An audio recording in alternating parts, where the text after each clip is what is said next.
Yes, and many of us have eaten our share of delicious pan-seared fish in restaurants, but if you've ever tried to replicate the taste and the texture at home, you know there's a fine line between crispy pan-seared flavor and stuck-to-the-pan failure.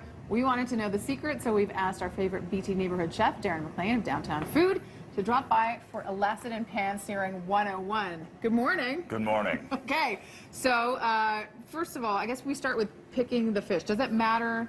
Well, yeah, absolutely. It matters what you pick for sure. Always, for us in the restaurants, we pick ocean-wise fish, so we know that we're getting something sustainable and delicious. And then you want to pick fish that's really fresh. It shouldn't smell fishy. If you smell the fish and it's really fishy, put it back. Let someone else take that home and make floppy fish with that. And you can do yours. So. Okay, no floppy fish here today. That's right. So real basics of pan searing is it's really important to season the meat, or sorry, the fish in this case. So I just use a bit of sea salt. Sea salt, fish, kind of makes sense, counterintuitive maybe. And then what we have here is it's really important that you're using a hot pan, okay? So you can use a non-stick, that's what we're doing here. And it should be hot enough that you hear it sear, okay? You want to be hearing that sound. Cooking is so much more than just the technique, certain things, different cues will tell you what's going on. I use a really high quality or an oil with a high smoke point. Which is what? Okay, so this one's grapeseed oil. Okay. Canola oil works really well too. So, and so for those of us who cook a lot with olive oil, that's not the right oil to use? No, it's not that it's not, but you can't cook it on as high a heat and get that crispy skin and that crispy flesh that people are looking for. So this is a hand dive scallop.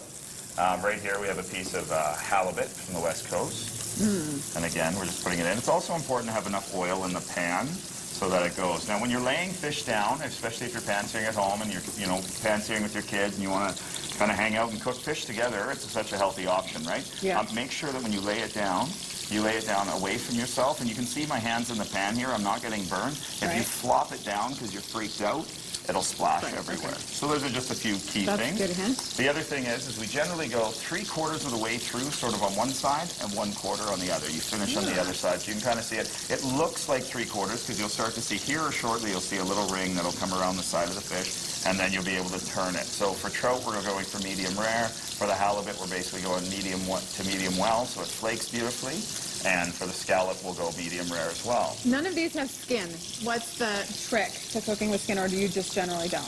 No, I actually really like to cook with skin, but some people are kind of weird about it. Yeah. Same thing, you want to get that skin really crispy. So, yeah, so you can score it with a knife gently and just kind of leave some slits in the skin so that when it does sear, it doesn't curl. But that would be it. But generally, if you're going to leave skin on your fish, make sure it's very, very crispy.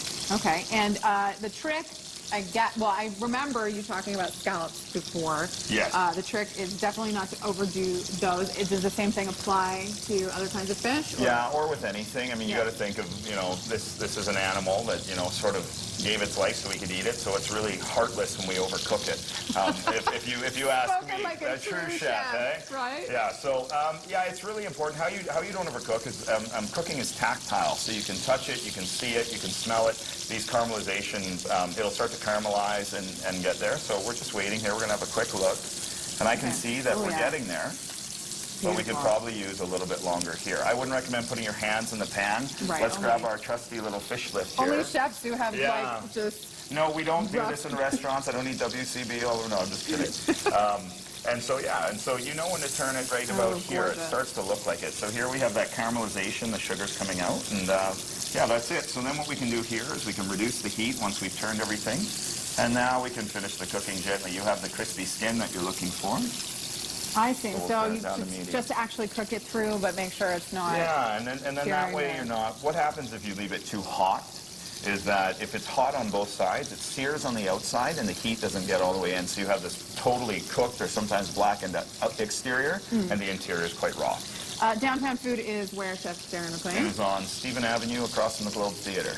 And if people come, can they ask you about your urban ag project? We want to know how it's going. Absolutely, yeah. We have a really wonderful garden that we're in the middle of putting a greenhouse up. So we're really excited, and we'd love to share that with anyone coming down to the restaurant. Okay, lots going on there. BreakfastTelevision.ca will put up links. Nice to see you, Chef D. Mac. Nice to see you.